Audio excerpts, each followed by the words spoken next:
जासु वचन रविकर निकल।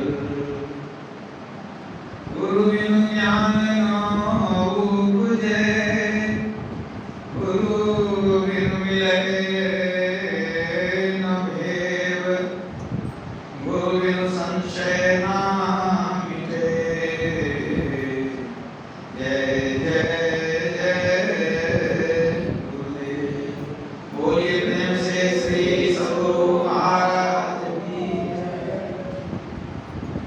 परमाराध्य गुरुदेव के पावन श्री चरणों में कोटि शरण। वंदनीय साधु समाज, आदरणीय धर्मप्रेमी सज्जनों, माताओं, बहनों तथा प्यारे बच्चों, अभी हम लोग रामचरितमानस से पाठ सुन रहे थे। सीता हरण के पश्चात जब हनुमान जी को सीता की खोज के लिए भेजा गया तो हनुमान जी लंका में प्रवेश किए। सर्वप्रथम उन्होंने विभीषण से परिचय किया, विभीषण से भेंट हुई। फिर विभीषण से उन्होंने पूछा कि सीता माता कहाँ है। तब उन्होंने अशोक वाटिका का पता दिया, क्या उस जगह पर सीता माता है। वहां हनुमान जी गए, सीता माता से मिलन हुआ, उन्होंने अपना परिचय दिया। उसके बाद हनुमान जी को बहुत जोर की भूख लगी। उन्होंने माता सीता को कहा कि क्या हम कुछ फल खा लें, अशोक वाटिका में बहुत से फल के पेड़ हैं। सीता जी की आज्ञा हो गई और वो फल खाने लगे। जब फल खाने लगे तो पेड़ों को, टहनियों को तोड़ कर गिराने लग गए। अब यह देख करके राक्षस लोग दौड़ पड़े उनको भगाने के लिए। इसी क्रम में रावण का पुत्र अक्षय कुमार हनुमान जी के हाथों मारा चला गया और भी कई राक्षस मारे चले गए। तब अंत में मेघनाद पकड़ने के लिए गया हनुमान जी को और उसने ब्रह्मफांस में हनुमान जी को बांध लिया। फिर वह लेकर के आया रावण के दरबार में। रावण चाहता था कि इस बंदर को मार दिया जाए, लेकिन विभीषण जी ने समझाया कि किसी दूत को मार देना सही नहीं है, कुछ और दंड दे दीजिए। तब रावण ने कहा कि इसकी पूंछ में आग लगा देते हैं, पूंछ जल जाएगी, इसकी सारी शोभा खत्म हो जाएगी। पूंछ में कपड़ा लपेट कर उसमें आग लगा दिया गया, आपको जानते हैं। और जब आग लग गई पूंछ में, उसी पूंछ से उन्होंने लंका को तहस नहस कर दिया, पूरी लंका को धूल करके जला दिया। जला करके और तब वहां से वो निकल गए हनुमान जी। अब कुछ दूत ने रावण को संवाद दिया, हे राजन,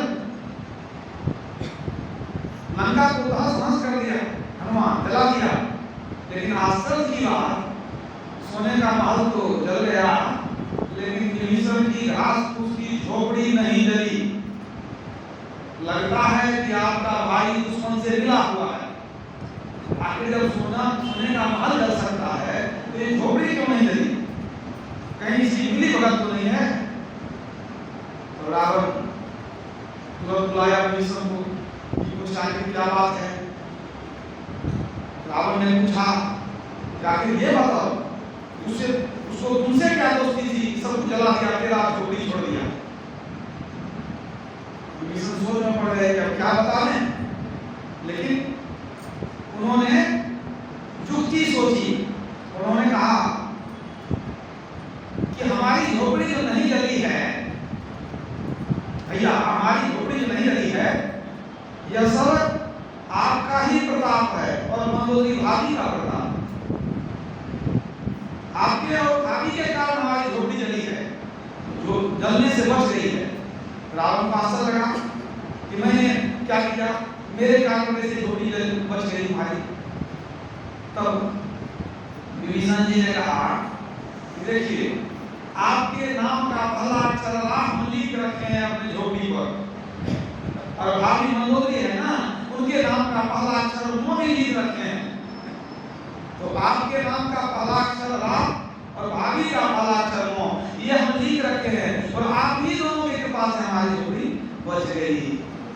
मतलब क्या है?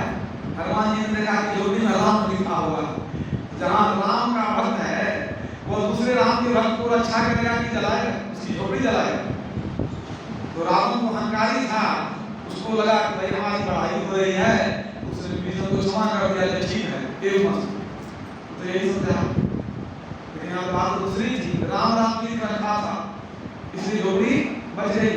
हनुमान जी जब वहां से लौट कर आए, भगवान राम को सब कथा सुनाए कि माता सीता बहुत दुख में है, रोती रहती है।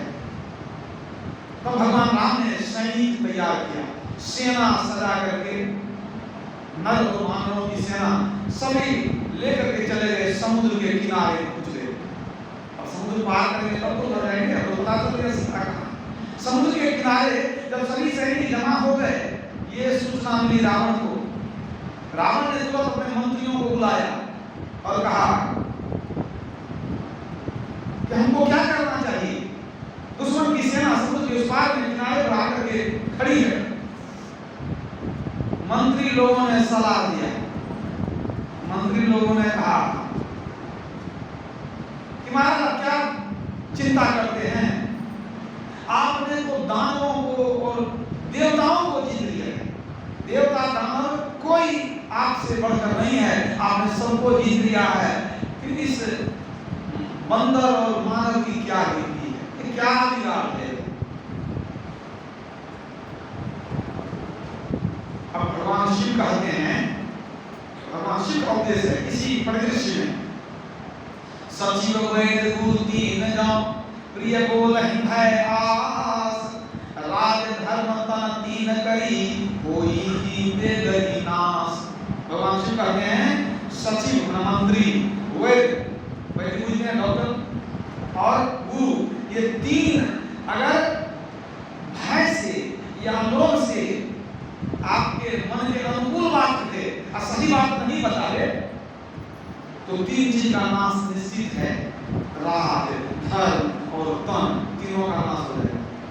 अगर मंत्री आपको आपके मन को सुख लगने वाली बात कहे, यथार्थ नहीं बता रहे, जिसमें आप खुश हैं वही बात बता रहे, चाहे भय से चाहे लोभ से, तो क्या होगा?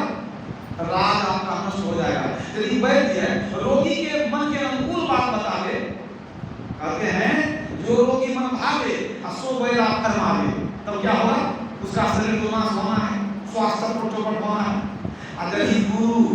यदि गुरु अपने शिष्य को अगर सही बात नहीं बता दे, उसको खुश करने के लिए कुछ सुनाते रहे, तो धर्म से गिर जाएगा, क्योंकि धर्म के पालन में कष्ट है। और शिष्य को खुश करने के लिए, उसे कुछ दान देने के लिए, या उसके भय से उसके मन के अनुकूल बात ही सुना दे, तो क्या होगा? धर्म का नाश हो जाएगा। भगवान श्री यही कहते हैं। यहाँ मंत्री लोगों ने क्या किया? राजा को खुश करने के लिए कह दिया कि बंदर और मनुष्य, इससे क्या डरना? आप तो देवताओं को जीत रहे हैं, दानव भी आपके लिए हैं, आपका कौन क्या बिगाड़ सकता है? तो सारे मंत्रियों ने कह दिया उनको कि आपको चिंता करने की जरूरत नहीं है। लेकिन विभीषण भी एक मंत्री था, वो जब आया तो उसने कहा कि भैया ये आप सही नहीं कर रहे, राम कोई साधारण मनुष्य नहीं है, आपने जो उनकी पत्नी को हर के लाया है ये ठीक नहीं है, आपको वापस कर देना चाहिए। राम क्रोधित हो गया। विभीषण को कहते हैं काम क्रोध मद लोभ नाथ नरक कर पंथ सब परिहरि रघुवीर ही भजहु भजहि जेहि संत। हे नाथ, काम क्रोध मद लोभ ये सब क्या है?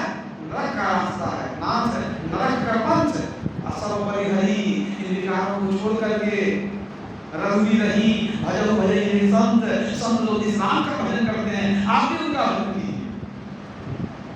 अब ये सुन करके तो राम का भाव गर्म हो गया कि कथा राम का भजन कीजिए, सब लोग करते हैं, उनकी पूजा आप भी कीजिए, काम को लोग को छोड़ दीजिए। फिर विभीषण आगे कहता है जहाँ सुमति तहाँ संपत्ति नाना, और जहाँ कुमति तहाँ विपत्ति निदाना। जहाँ सुमति है, आपस में प्रेम है, मेल है, वहाँ संपत्ति नाना, अनेक प्रकार की संपत्तियां आती है। और जहाँ कुमति हो गई, बुद्धि खराब हो गई, वहाँ तो विपत्ति आना निश्चित है।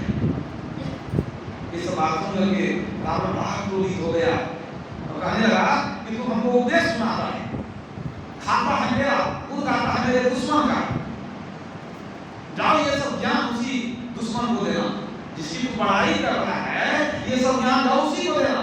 यह कह करके रावण ने विभीषण को लात मार दिया। लात खा करके विभीषण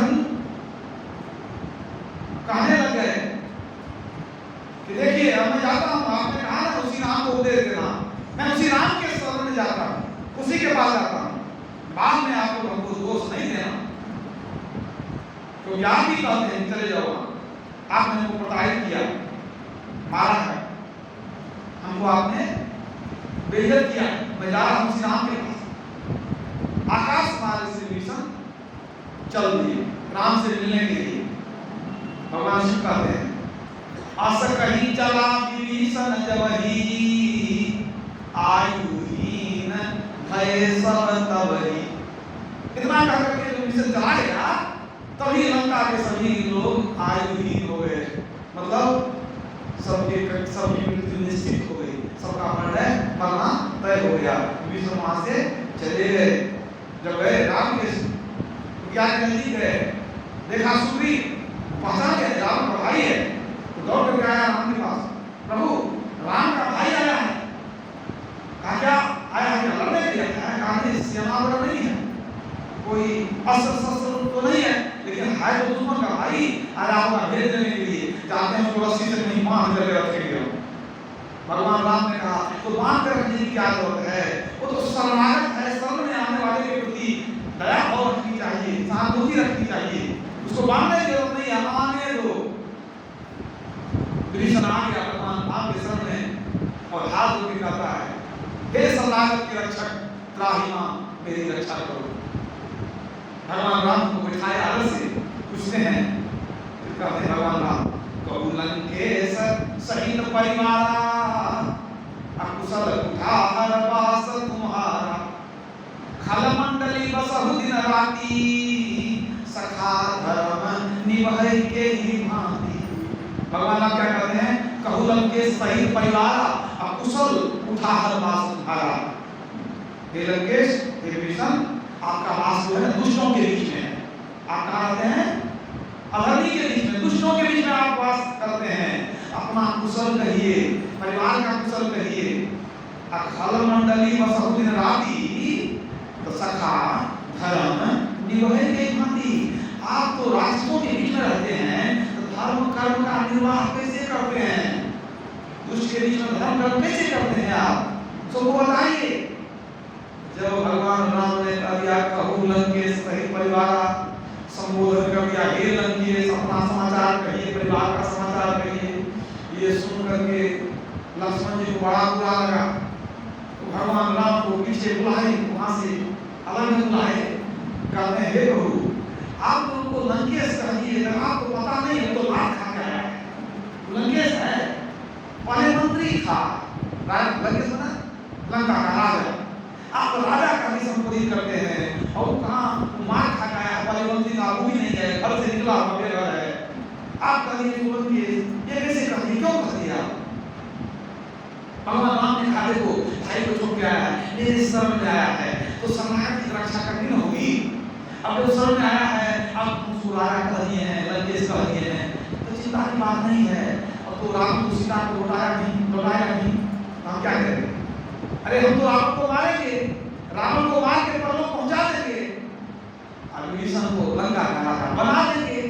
अभी नहीं है, हम कह दिए लंकेश, तो क्या होगा? हम अग्रिम रूप से शुभकामना दे दिए, उसको बना देंगे हम, तब तो हो जाएगा ना। हनुमान जी कहाँ इतने से मानने वाले थे, वो कहते हैं प्रभु आपका अभी देखिए युद्ध शुरू ही नहीं हुआ, आप कहते रावण को मार देंगे, इसको हम बना देंगे लंकेश, इसलिए पहुंचे लंकेश कह दिए। लेकिन जरा विचारिए, आप तो बड़े दयालु हैं, हम तो दयालु नहीं हैं, आप बड़े दयालु हैं, क्षमाशील हैं। मान लीजिए अभी तो कुछ नहीं हुआ है, अभी युद्ध शुरू नहीं हुआ है, आप कहीं रावण की बुद्धि ठीक हो जाए, विवेक चल जाए, कहीं मन में हो जाए हम गलती कर रहे हैं, कहीं वो आपके पास आ जाए, क्षमा मांग ले, तब क्या होगा? क्षमा कीजिएगा कि नहीं? भगवान राम ने कहा क्षमा मांगे, क्षमा तो कर ही देना पड़ेगा, जो शरण में आता है उसको हम कैसे तिरस्कार करेंगे, तो क्षमा कर ही देंगे। तब तो लक्ष्मण जी कहते हैं कि आप बताइए, अगर रावण क्षमा मांग लिया, आप क्षमा कर दिए, तो राजा रावण रहेगा कि तब विभीषण को बनाइए? तो राजा वही रह गया। कहा लक्ष्मण बात तो ठीक है कि जब क्षमा कर देंगे राजा वही रह जाएगा। तब क्या होगा? अभी ये वचन दे दिए, राजा कह दिए विभीषण को, तो तब क्या होगा? रघुकुल रीत सदा चली आई, अब प्राण न जाए पर वचन न जाई। रघुकुल की रीत है कि प्राण जाए पर वचन नहीं जाए। तो आप जो कह दिए तो फिर क्या होगा आपके वचन का? तो भगवान राम ने कहा तब एक ही उपाय है। का क्या उपाय है? तो भगवान राम कहते हैं तो तब यही करेंगे कि रावण को लंका का राजा बन जाएगा और हम चले जाएंगे अयोध्या जी। भाई तो बहुत छोटा है मेरा, कौन जो राज कर रहा भरत, लेकिन उसको हाथ जोड़ के विनती करेंगे, तू छोटा हाथ जोड़ते हैं उनको, क्या हम वचन हार गए हैं, विभीषण को राजा कह दिए हैं, अब कृपा करके अयोध्या का राज तुम दे दो विभीषण को, अब चलो हम सब मिलकर के जंगल में रह लेंगे। देखिए राम की कैसी दयालुता है, शरणागत के प्रति कैसी उदार भावना है उनकी। शरणागत के लोग कितना कुछ कर सकते हैं, वचन दे दिए तो हम अयोध्या का राज दे देंगे। ये है राम के शरण में जाने वाले की माने कि परिणति, उसके भाग्य को देखिए आप। इसलिए कहा गया सुखी मीन जहाँ नीर अगाथा, अजिनी हरि शरण नहे तो बाधा। अजिनी शरण में चले जाएंगे सारी बाधा मिट जाएगी। तो भगवान राम फिर पूछते हैं विभीषण को, उसका उत्तर देंगे ना, कहते हैं अपना समाचार कहिए कि तो लक्ष्मण जी से वार्ता हुई भगवान ने। अब विभीषण को कुछ नहीं, अपना कुशल समाचार कहिए। तब विभीषण कहते हैं इतना दिन कोई कुशल समाचार नहीं था, कोई कुशलता थी ही नहीं। अब पद देख कुशल रघुराया, अजो तुम की न जान जन गाया। हे प्रभु अब तक कुशलता नहीं थी, अब आपने अपना समझ करके जो हमको शरण में ले लिया, अपना बना लिया, अब आपका जो दर्शन हुआ है, आपके चरण का दर्शन कर रहे हैं, अब कुशलता है। अब पद देख कुशल रघुराया, आपके चरण को देख लिए, अब कुशल हो गया हमारा जीवन। जो तुमकी ने जान जन गाया, आपने अपना जान करके अपना लिया, आपके चरण का दर्शन कर लिए, अब हमको कोई चिंता नहीं, अब कुशलता है। इतने दिनों तक कुशलता नहीं है कि प्रभु जो आपसे दूर रहेगा उसको कुशलता कभी नहीं हो सकती। तब लगी कुशल न जीव कहाँ, सपने मन विश्राम, अजब लगी भजसी नाम कहाँ, शोक धाम तजी काम। मनुष्य के जीव के जीवन में तब तक कुशलता नहीं हो सकती है जब तक कि शोकों की जननी कामनाओं को त्याग करके वो आपके शरण में न आ जाए, आपका भजन न करे, तब तक कुशलता नहीं हो सकती है। इसने कहा, विभीषण ने कहा कि जीव के जीवन में तब कुशलता होगी जब राम का भजन करेगा। अब ये सब बातें हो गई तो राम और विभीषण में अब दोस्ती हो गई। वो तो जानती है विभीषण से कि रावण तो बदलने वाला है नहीं। अब वो घर सेना सजावे, सेना तो वहां तैयार थी और जो कमी थी उसको पूरा करके अब उन लोगों ने सोचा कि अब हमको समुद्र पार करना पड़ेगा। समुद्र के किनारे तो लोग शिविर लगाए हुए थे, जो भी कुछ कमी थी विभीषण भी मिल गया उसमें। अब नल नील को दायित्व दिया गया कि किसी तरह से पुल बनाओ कि हम लोग पहले समुद्र को पार करें, तब हम लंका में। नल नील जो है समुद्र बनाने लग गया। भगवान राम ने इसके सफलता के लिए भगवान शिव की पूजा भी की।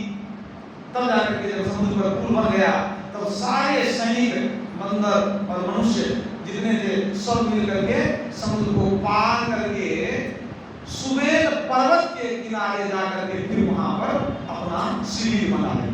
समुद्र को पार कर दे, सुमेर पर्वत के नजदीक अपना शिविर बना लिए, लंका के नजदीक पहुंच चुके।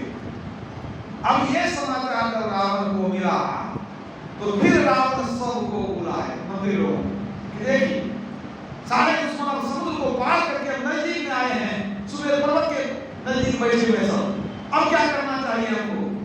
अब जितने मंत्रीगण थे, जो सहायक लोग थे, वे लोग कहते हैं महाराज काहे आप परेशान होते हैं, आप बताइए ये बंदर भालू ये मनुष्य आपका क्या बिगाड़ देगा? अरे हम जो है ना बड़े शक्तिशाली हैं, ये बंदर ये मनुष्य ये तो हम लोग का आहार है, हम लोग तो भोजन कर लेते हैं इसका, इससे क्या करना है आपको, ये तो हमारा भोजन है। जब मंत्रियों ने ये कहा तो रावण का एक पुत्र था प्रहस्त, वो समझदार था, विवेकशील था, वो कहता पिताश्री आप इनके बातों में मत आइए, ये क्या कह रहे हैं कि बंदर दोनों हमारा भोजन है, आहार हम खा लेंगे सबको। लेकिन याद कीजिए उस दिन को जब एक बंदर आया था अब पूरी लंका को जला के चला गया, उस दिन आपके इन मंत्रियों की भूख कहां चली गई थी? एक बंदर को खाने की भूख नहीं थी, क्यों नहीं उस दिन बंदर को खा गया था? एक बंदर आया तो पूरी लंका को जला के चला गया। आज हजारों बंदर जमा हो चुके हैं, आप इस भयावह स्थिति का आकलन नहीं कर पा रहे हैं और ये लोग आपको गलत निर्णय दे रहे हैं, गलत सुझाव दे रहे हैं। अच्छा यही होगा कि आप अपना दूत राम के पास भेजिए और सीता को सकुशल उनको सुपुर्द कर दीजिए। अगर राम सीता को पा करके और सहज वापस हो जाए तो अच्छी बात है, यदि वो वापस न हो, युद्ध करना चाहे तब युद्ध करना चाहिए। अब युद्ध करना ठीक नहीं है, एक रावण को पूरी लंका को जला के चला दिया, हजारों हनुमान जो है हजारों बंदर पहुंच चुके हैं, स्थिति बहुत विकट है। जब ये बात कहा प्रहस्त ने, रावण ने उसको बहुत जोर से डांट दिया, तुम चुप रहो, तुम क्या समझते हो, सब कुछ नहीं समझते हो, हमको अपने बल पर बहुत भरोसा है, घमंड बहुत था रावण को, अहंकारी था रावण, पुत्र को डांट दिया, बेचारा चुप बैठ गया, क्या करता, वो तो चुप बैठ गया। अब जो है रावण ने मन बना दिया कि युद्ध करना है। इसी बीच समुद्र पार करने के बाद भगवान राम ने अंगद को भेजा कि जाकर के समझाओ, अगर ऐसे ही सीधे तरह से काम हो जाए तो क्यों झंझट बोल लिया है। अंगद जी गए रावण को समझाने, बहुत तरह से कोशिश किया समझाने का कि ये युद्ध करना ठीक नहीं है, लेकिन रावण माना नहीं। जब बिल्कुल रावण ने माना ही नहीं, आमने सामने एक तरफ दानवों की सेना, एक तरफ राम की सेना, दोनों आमने सामने खड़ी हो गई। अब युद्ध शुरू होने वाला ही था, यही पाठ में हम लोग सुन रहे थे। रावण रथी बिरथ रघुवीरा, अदेख विभीषण भयउ अधीरा। रावण तो बैठा था, अस्त्र शस्त्र से सज्जित था, भगवान राम बिना रथ के थे। तो विभीषण सोचने लगा रावण इतना बलशाली है, रथ पर बैठ करके वो युद्ध करेगा, भगवान राम को रथ नहीं है, अधीर हो गया विभीषण। तो विभीषण कहता है नाथ न रथ नहीं तन पद त्राना, कैसे जीतब वीर बलवाना। नाथ न रथ, आपको तो रथ नहीं है, नहीं तन पद त्राना, न शरीर में कवच है, न पैर में जूता पदत्राण, पैर को रक्षा करने वाला जूता, न आपको रथ है, न शरीर में कवच है, न पैर में जूते हैं, कैसे जीतब वीर बलवाना। इतना बड़ा वीर जो है रावण, उसको आप कैसे जीतिएगा, हम बहुत भयभीत हो रहे हैं। भगवान राम ढाढ़स देते हैं युद्ध के मैदान में। जैसे युद्ध के मैदान में भगवान कृष्ण ने अर्जुन को गीता का उपदेश दिया था, उसी तरह युद्ध शुरू होने वाली है। यहाँ भगवान उपदेश कर रहे हैं विभीषण को, सुनहु सखा कह कृपा निधाना, ऐ जय हो यशो चंदन आना। सुनहु सखा, हे भाई सुनो, कह कृपा निधाना, राम कहते हैं हे भाई सुनो, यही जय हो यशो चंदन आना। जिस रथ से विजय होती है वो रथ कुछ और है, चंदन रथ वो रथ कुछ और है। ये जो लकड़ी के रथ पर लोहे के रथ पर ये चढ़ा हुआ है, इसी से विजय हो जाती है, इस बात नहीं है। जिस रथ पर चढ़ने से विजय होती है वो रथ कुछ अलग है, ये रथ नहीं है। तो विभीषण पूछता है कि वो कौन सा रथ है, आपके पास कोई रथ दिखाई नहीं पड़ता।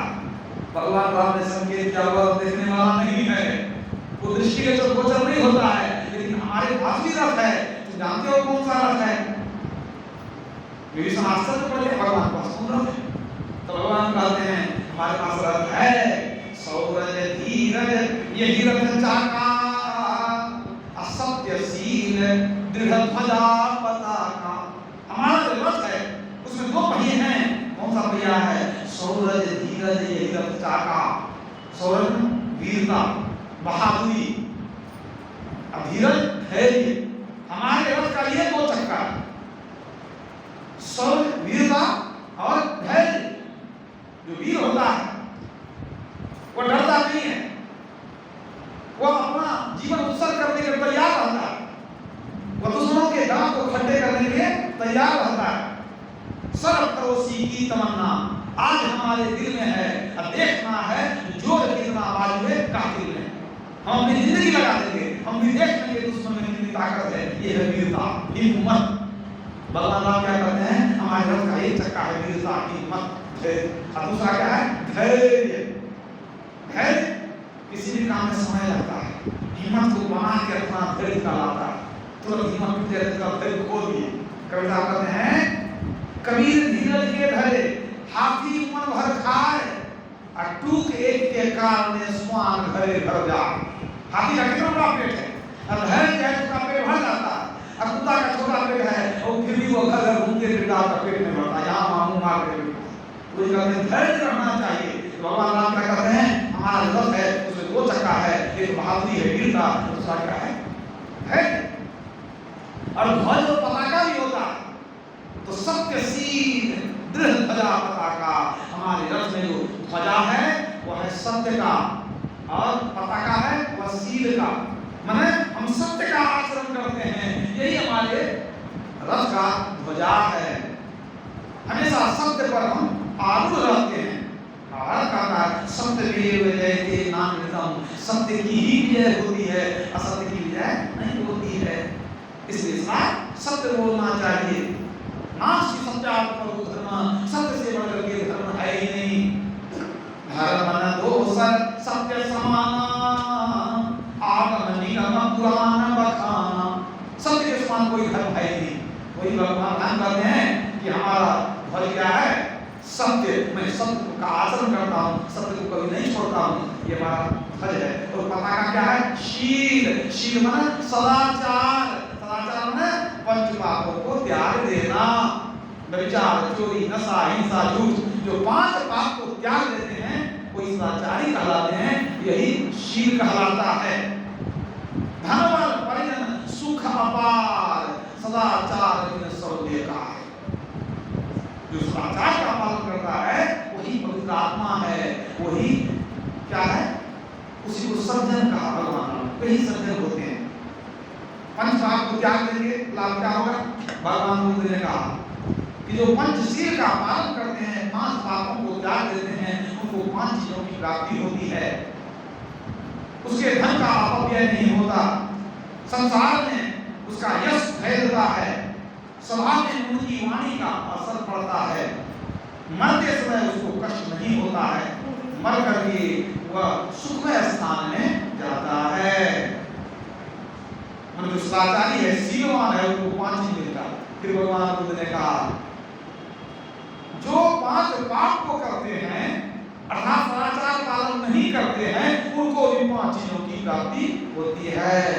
उनको क्या क्या मिलता है? उनके धन का अपव्यय हो जाता है, नाश हो जाता है, उनकी कीर्ति का नाश हो जाता है, मन अपजस उनका फैलता है, सभा में उनकी वाणी का कोई भरोसा नहीं करता, प्रभाव नहीं पड़ता है, मरने में उनको घोर कष्ट होता है और मर करके वो दुखमय स्थान में जाते हैं। इसलिए गुरुमाज ने कहा व्यभिचार, चोरी, नशा, हिंसा, झूठ, पांच पाप को त्याग देना चाहिए। जो ये पांच पाप करेगा वो नरक में अपना आरक्षण करवा लिया, यही समझिए। नरक में उसका रिजर्वेशन तैयार हो। कहां है? जमदूत आके ले जाएगा, तुझे नरक बीच डुबाएगा, ब्रह्मानंद फिर पछताएगा, तुझे याद हो, तुझे याद हो। तो सदाचार, भगवान राम सदाचारी थे, पंच पाप का त्याग कर चुके थे। वो करते यही हमारा मानना है। बल विवेक दम परहित घोरे, क्षमा कृपा समता रजु जोरे। अब रथ है तो बड़ा भी चाहिए।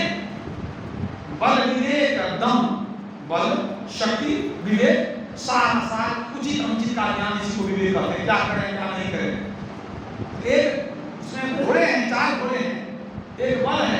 दूसरा विवेक है, तीसरा दम इंद्रिय निग्रह है, और चौथा परहित परोपकार की भावना। ये चारों घोड़े हैं, बल विवेक दम परहित घोड़े, क्षमा कृपा समता नियोरे। अब रस्सी भी तो चाहिए उस घोड़े को पकड़ने के लिए, तो क्षमा कृपा, हमारे हृदय में क्षमा भी है, हम कृपा भी करते हैं और हम समता रखते हैं, हम भेदभाव नहीं करते हैं। जी भाग के प्रति समता का भावना मेरे अंदर है, यही हमारी रस्सी है जिससे घोड़ा बंधा हुआ है। देखिए कितना सुंदर वर्णन कर रहे हैं, रथ है दिखाई नहीं पड़ रहा, क्या कृपा क्षमा देखने की चीज है, क्या परोपकार की भावना देखने की चीज है? नहीं, ये तो सद्गुण है। क्या सत्य और सदाचार देखने की चीज है? नहीं, ये तो हमारी भावना है।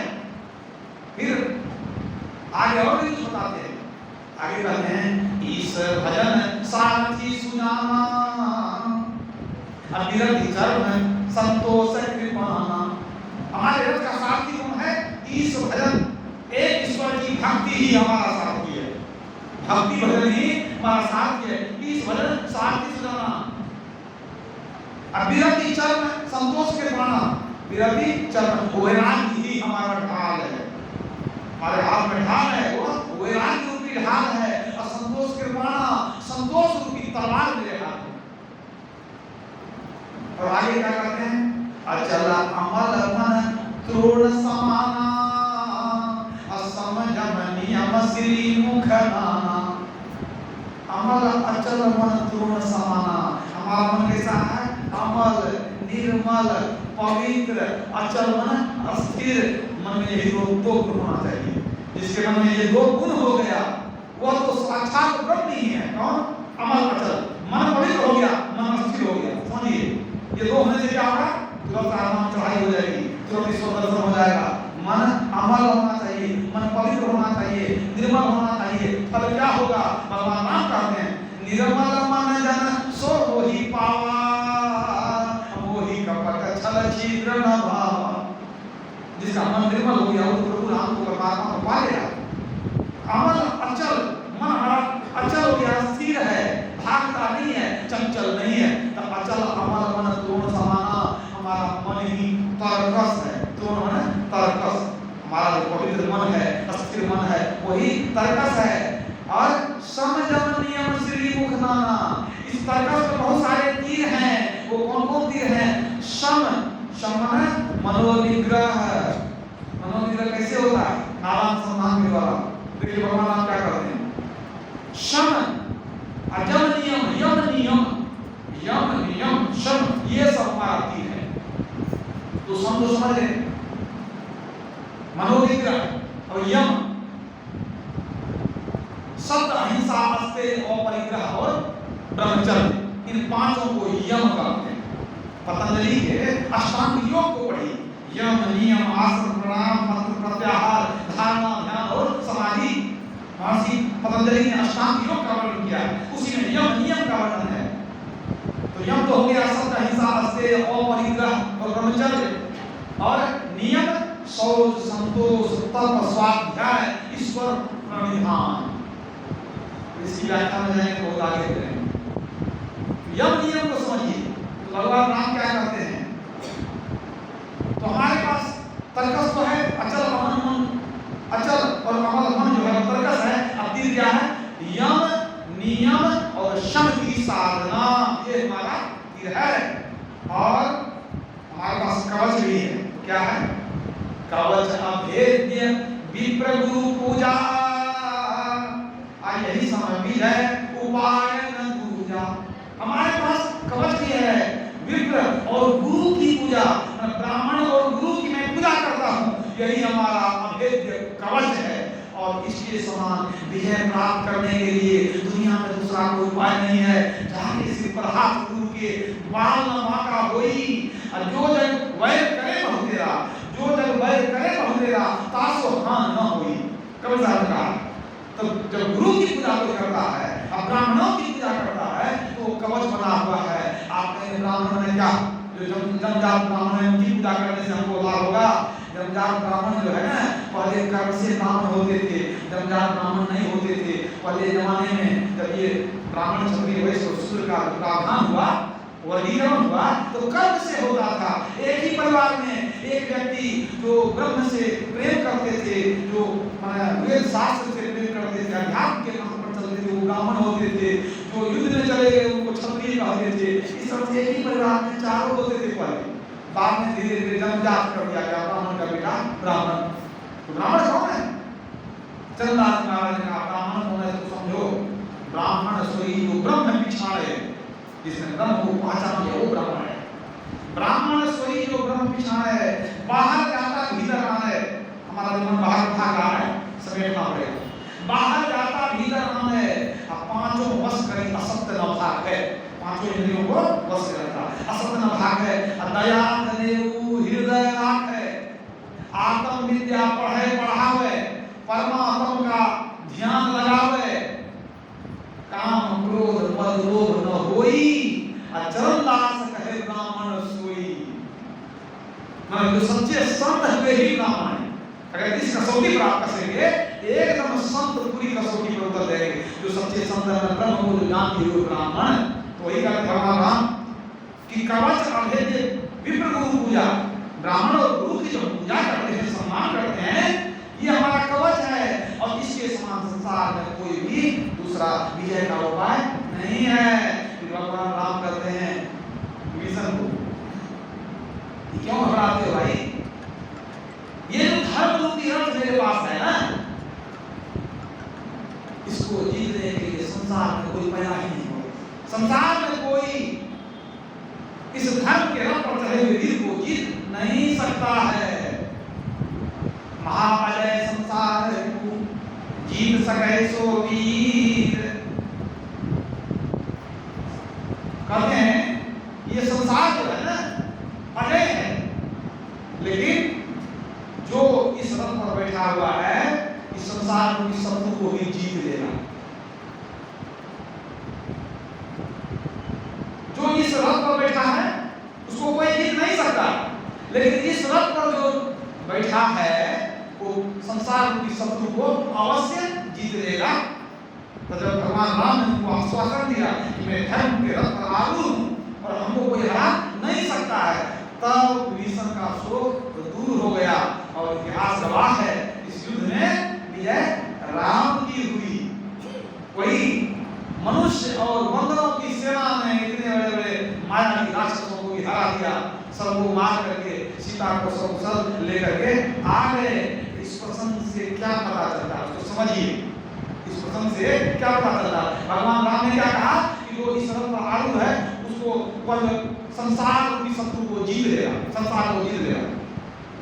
इस रथ पर आरूढ़ कौन होते हैं? संत लोग, सच्चे भक्त लोग। तो कबीर साहब क्या करते हैं कि हम संसार को जीत करके जा रहे हैं। कैसे? राम धरती ने जाको हित चित, ताको अचरज कहा, गुरु प्रसाद साधु की संगति जग जीते जात दुलाहा। क्या करते हैं?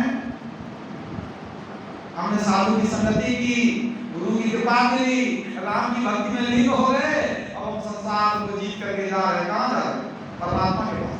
वो परमात्मा से मिल गए। जो इस रथ पर चढ़ेगा वो संसार को जीतेगा और जाएगा कहां? परमात्मा के पास। परमात्मा से मिल लिए, आप परमात्मा की लाल हो गए, परमात्मा की संतान बन गए। तब आपको किसका है? किसी का है, आप निर्भय हो गए। कोई देव दानव मानव आपका कोई कुछ बिगाड़ नहीं सकता है। यहाँ तक कि रिद्धि सिद्धि भी आपकी दासी बन जाती है। इसलिए प्रभु साहब ने कहा जो साहब का लाल है सो पालेगा लाल, सो पालेगा लाल, जाएंगे गोता मारे। अंदर में गोता लगेंगे ध्यान के द्वारा। सो पालेगा लाल, जाएंगे गोता मारे, मर जीवा हो रहे लाल को तुरंत निकाले। और जब परमात्मा की लाल आपको मिले तब क्या होगा? और लाभ क्या होगा?